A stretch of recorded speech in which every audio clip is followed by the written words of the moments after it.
కర్నూలు నగర సుందరీకరణం అని చెప్పేసి లక్షలు వెచ్చించుకుంటూ వృధా చేస్తున్నారు.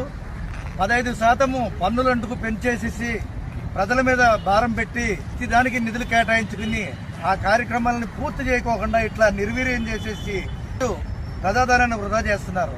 గతంలో ఇక్కడ ఫుడ్ కోర్ట్ అని చెప్పేసి, ఇక్కడ సుందరీకరణం అని చెప్పేసి, ఇక్కడ రైల్ గేట్ తెరిచారని చెప్పేసి ఒక 50 లక్షల వరకు దీనికి కేటాయించడం జరిగింది. ఆ ధనాన్ని వృధా చేసి చూడండి ఎక్కడ పెడితే అక్కడ పూర్తి కాకోకుండాను దీన్ని మధ్యలో వదిలిపెట్టేసి విపరీతంగా చేయడం జరిగింది. కర్నూలు రైల్వే స్టేషన్కి దగ్గరలో ఉన్నది చాలా విలువైన స్థలాన్ని ఫుడ్ కోర్ట్ కానీ లేకపోతే పార్క్ కానీ లేకపోతే వేరే రకం చిన్న చిన్న వ్యాపారస్తులకి అంగళ్ళు కానీ ఇచ్చి దీన్ని డెవలప్ చేస్తే చాలా ఇంటికి రెవెన్యూ వస్తుంది. ప్లస్ ప్రజలకు కూడా దగ్గరలో చిన్న చిన్న వ్యాపారస్తులు కూడా సుఖంగా బతుకుతారు. గవర్నమెంట్కి కూడా మంచి పేరు. కర్నూలు నగరపాలక సంస్థ అధికారులు ప్రజాధనాన్ని వృధా చేస్తూనే ఉన్నారు. ప్రభుత్వం మారినా ప్రజాధనం వృధా మాత్రం అలాగే కొనసాగుతూనే ఉంది. అది 50 లక్షల రూపాయలు మంజూరు చేశామని ఇంతకుముందు ప్రచారం జరిగింది.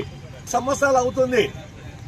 ప్రజాధనాన్ని నేలపాలు చేస్తా ఉన్నారు. సంవత్సరానికి 15% ఇండ్ల పన్నులు పెంచి ప్రజల కష్టార్జితాన్ని అంతా నేలపాలు చేస్తే చూస్తూ ఊరుకున్నారా?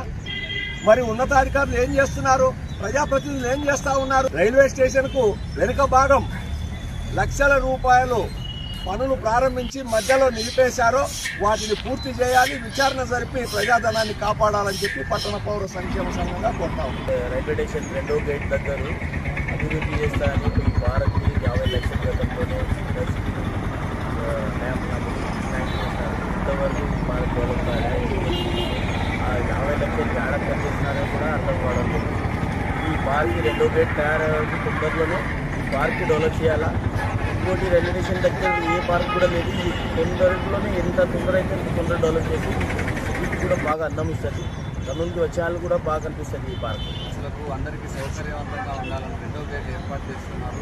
దీని ఆనుకుని ఉన్న కోట్లాది రూపాయల విలువైన ప్రజల సొమ్ముతో ఎంతో ఖర్చు పెట్టి గత పాలకవర్గం దీన్ని ఏదో వాళ్ళ ప్లాన్ ఏమో కూడా ఎవరికి తెలియదు దీన్ని మర్చిపోయారు. దీన్ని అభివృద్ధి చేసి ప్రజాధనాన్ని వృధా కాకుండా లక్షల రూపాయలు పన్నుల రూపంలో ప్రతి సంవత్సరం పెంచుతూ కర్నూలు నగర నడిబొడ్డులో ఉన్న వాటర్ వర్క్కి రైల్వే స్టేషన్ మధ్యలో ఉన్న దాదాపు 1/2 ఎకరాన్ని అభివృద్ధి పేరుతో 50 లక్షల ధనాన్ని వృధా చేశారు.